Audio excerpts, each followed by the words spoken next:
अं, आणि आजचा हाच टॉपिक माझा की माझं जी एस एस कॉलेज म्हणजे गोविंदराम सक्सेरिया कॉलेज. कॉलेज तसा खूप मोठं आहे. BSCचे कोर्स कंडक्ट करतो 11वी-12वी सोबत, आणि लॅब्स पण खूप फॅसिलिटीज आहेत कॉलेजमध्ये. आम्हाला 11वी-12वी मला फक्त करायची असल्यामुळे मला इंजिनियर व्हायचं होतं. तर मला शाळेमध्ये नाईक सर होते इंग्लिश शिकवायला. ते खूप छान शिकवायचे इंग्लिश. तर त्यांचं माझ्याकडं खूप लक्ष असायचं. तर त्यांनी मला एकदा हा प्रश्न विचारलेला की तुला काय व्हायचं आहे. तेव्हा मी त्यांना सांगितलेलं की मला सिव्हिल इंजिनियर व्हायचं आहे. तर त्यांनी फक्त मंद हसले आणि गप्प बसले. तर त्यांना सांगितल्याप्रमाणे मी ठरवलेलं की मला इंजिनियर व्हायचं आहे, नितीन दादासारखंच. मला वाटतं मी कदाचित 9वीत असेन त्यावेळी. तर 11वी-12वी माझे खूप सुखात गेले GSS कॉलेजमध्ये. तसं मला कॉलेजमध्ये थोडंफार त्रास वगळता फारसं काही प्रॉब्लेम झाला नाही ॲकॅडमिक्समध्ये, कारण का माझं कॉन्सन्ट्रेशन तसं अभ्यासाकडं फार असायचं. तसा मी दिवसभर GIT कॉलेजमध्ये GSS कॉलेजमध्ये अभ्यास करायची. माझी जर्नल्स वगैरे वेळेत सबमिट व्हायची. होम असाइनमेंट्स केलेल्या दुसऱ्या दिवशी वेल साइंड अप असायच्या. त्यामुळे मला फारसं कोणी काही त्रास न देता पास करायचे. फक्त मला एकच थोडी ऑड गोष्ट वाटली बेंगलोर धारवाड युनिव्हर्सिटीची, की तिकडं प्रॅक्टिकल ला 12वी आमची कंडक्ट नाहीच केली त्यांनी. तसं आम्हाला physics, chemistry, mathematics, biology, English आणि मराठी हे 5 सब्जेक्ट होते. पण मला आठवतच नाही की 11वी-12वीला मी कॉलेजमध्ये कुणाचे क्लासेस अटेंड केले, कारण का मी दिवसभर लॅब प्रॅक्टिस झाल्यावरती जर्नल लिहायला बसायची, कारण का दुसऱ्या दिवशी त्याचं सबमिशन असायचं. आणि थेरीचा अभ्यास मी टेक्स्टबुकमधनं प्रिफर करायची, कारण का क्वेश्चन पेपर्स टेक्स्टबुक रेफरन्स बुकमधले विचारतात. तर प्रॅक्टिकल्सला त्यांनी कधीही फारसं वेटेज नाही दिलं.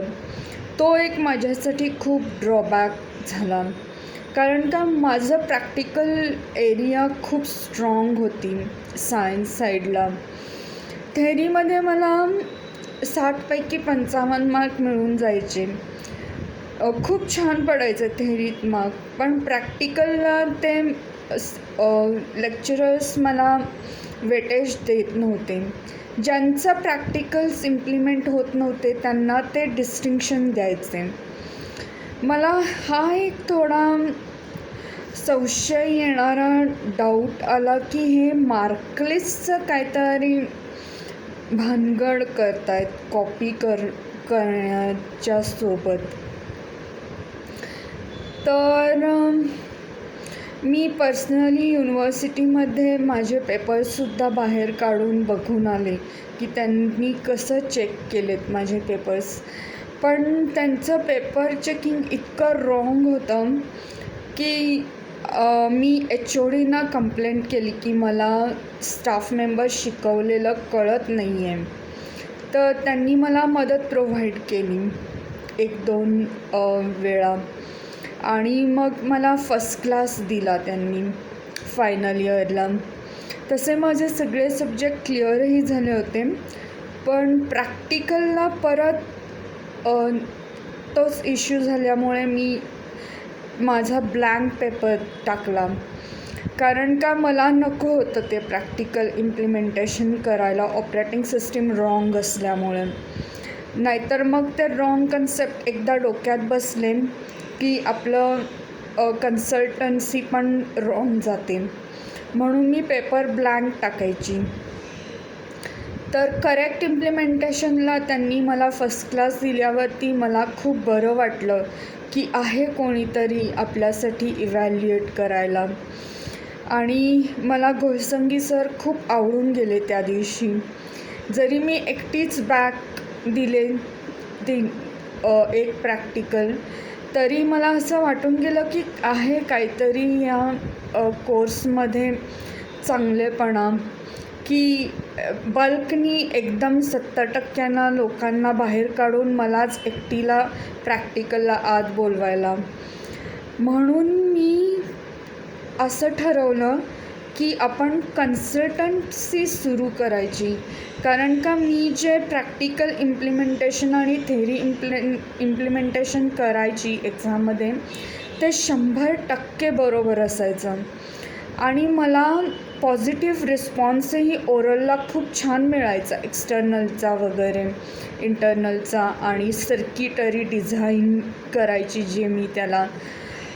पण माझ्यासोबत आहे ना खूप कन्नड मुलांना ते द्यायचे की तुम्ही जावा तिच्यासोबत उभं राहा आणि पहा आणि तुमचे नंबर द्या म्हणून तिच्यासोबत प्रॅक्टिकलच्या वेळी. मीही त्यांना मदत करायची खूप, काही आढेवेढे न घेता.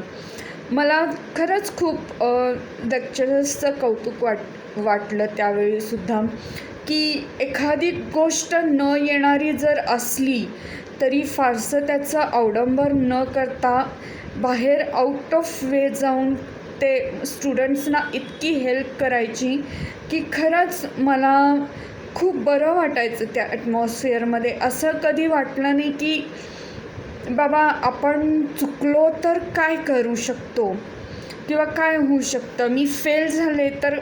फेल्युअरची कधी मला GIT सायन्स साईडला भीती नाही वाटली, की एंट्रन्स टेस्ट नाही जर मी पास झाले तर डोनेशन देऊन मी ॲडमिशन घेईन, किंवा डोनेशन नाही झाले तर BScला जाईन, BScला नाही क्लिअर झाले तर अजून एखादा कोर्स BA विथ मॅथ्स करीन. तर हे ॲटिट्यूड कर्नाटकामध्ये इतकं चांगलं आहे ना, की एखाद्या स्टुडंटना आपल्याच जातीच्या मदत करणे म्हणजे काय असतं ते मी इतक्या जवळून पाहिलं आहे की मला त्यांचं खरंच कौतुक वाटतं, सगळ्याच लेक्चरर्स प्रोफेसर्सचं. आणि सगळे IIT Bombay, IIT Kharagpur, IIT बेंगलोरचे पास्ड आऊट होते, IIT दिल्ली. पण ते आणि वागायचंही खूप स्ट्रिक्ट होते. टाईम, पंक्च्युअलिटी, असाइनमेंट्स करून आणायच्या आणि क्लासमध्ये क्वेश्चन्स आन्सर्स असं खूप तयारी करून घ्यायचे. त्यामुळे माझं कधीही वर्षभर घरामध्ये प्रिपरेशन नसायचं थेरीचं. फक्त 15 दिवस मी 8 सब्जेक्टचा अभ्यास करून प्रॅक्टिकलच्या वेळी प्रॅक्टिकलचं एकच प्रॅक्टिकल करायचं आणि प्रिपेअर आणि जायचे. तर मला इतका सुंदर त्यांनी रिस्पॉन्स दिला फर्स्ट सेकंड इयरला, की मला इतकं तिथं होमली वाटायला लागलं. पण जरा वाईट अनुभव आला तो मला स्टुडंटच्या ॲटिट्यूडचा आला, जे आउटसाइडर्स होते. पण त्यांना स्टाफ मेंबर अशा पद्धतीनं पास करायचे ना, की मलाही वाटायचं ह्यांचं काहीतरी वेगळं पॉलिटिक्स आहे.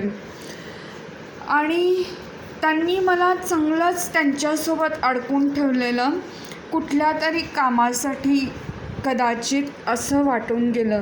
काहीतरी वेगळी आहे त्यांची पण पर्सेंटेजची आयडिया. आणि ज्यावेळी मला फायनल इयरला त्यांनी विचारलं की तुला फर्स्ट क्लासला किती मार्क्स पाहिजे आहेत, तर मी आपोआप सहजपणे बोलून गेले, सर मिळाला मला फर्स्ट क्लास, थँक्यू म्हणून. आणि मला इतका आनंद झाला की मी जे गप्प बसले होते 3 वर्ष माझी अथक प्रयत्न करत अभ्यासात, ते सगळे फळाला मिळाले. आणि जे येईल ते मार्कलिस्ट घेतली, मार्क्स न बघता ठेवून दिल्या सगळ्या मार्कलिस्ट, आणि पहिला जाऊन गणपतीचं दर्शन घेतलं. आणि मी इतकी शांतपणे बसले त्या दिवशी की मला असं वाटायला लागलं की मी आता काहीतरी करू शकेन आयुष्यात स्वतः. फक्त मला हे प्रूव्ह करायला हवं आहे की माझ्या मार्कलिस्टवरती फर्स्ट क्लास आहे, की ते जर मी करू शकले तर मग मला मागं फिरून बघायची गरज नाही. आणि हे इतक्या चांगल्या पद्धतीने मी मॅनेज केलं की मलाही आज मागं फिरून बघता त्यांनी दिलेल्या मार्क्सचं इतकं आश्चर्य वाटतं ना की मला त्यांनी एका वेगळ्याच पातळीवर नेऊन ठेवलं माझ्या करिअरमध्ये. आणि म्हणूनच मला असं वाटतं की विद्यादानाचे थोर पुण्यकर्म करणाऱ्या शिक्षक वर्गाला माझा प्रामाणिकपणा चा सलाम.